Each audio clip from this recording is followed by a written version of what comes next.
নমস্কার বন্ধুরা, Tumpa's kitchen and ব্লগে আপনাকে স্বাগত।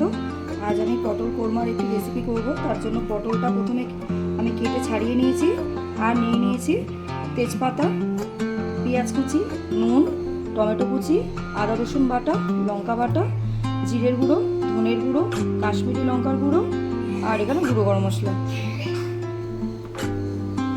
প্রথমে কড়াতে আমি তেল দিয়ে দিচ্ছি।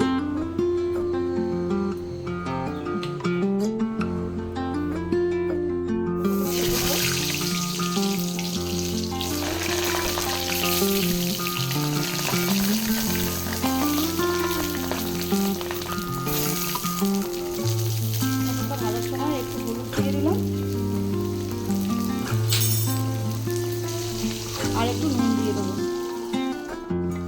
পটলটা লাল করে ভাজা হয়ে গেল, আমি এটা তুলে দেবো। পটলটা ভাজা, এবার আমি তেজপাতা দিয়ে দিলাম।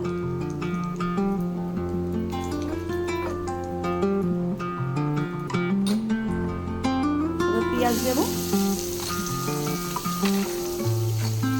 পেঁয়াজটাকে আমি ভালো করে প্রথমে ভেজে দেবো। পেঁয়াজটা প্রায় ভাজা হয়ে গেছে, এবার আমি ওর মধ্যে আদা রসুন বাটাটা দিয়ে দেবো। এবার আমি এর মধ্যে সব মশলা আগে করে দিয়ে দেবো। প্রথমে টমেটো কুচি দিলাম, বাটা,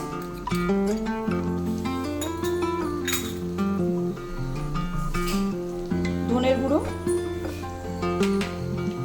জিরের গুঁড়ো, কাশ্মীরি লঙ্কার গুঁড়ো আর দেবো হলুদ গুঁড়ো। এবার সব মশলা দেওয়া হয়ে গেছে। মশলাটা কষানোর সময় সামান্য একটু পরিমাণ জল দেবো, দিয়ে এবার আমি মশলাটাকে ভালো করে কষিয়ে নেব।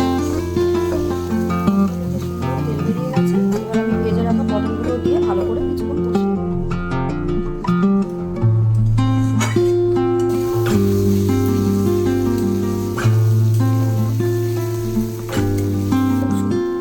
পটল থেকে খুব সুন্দর তেল বেরিয়ে গেছে। আমি সামান্য একটু জল দিয়ে আবার এটাকে কিছুক্ষণ কষিয়ে নেব।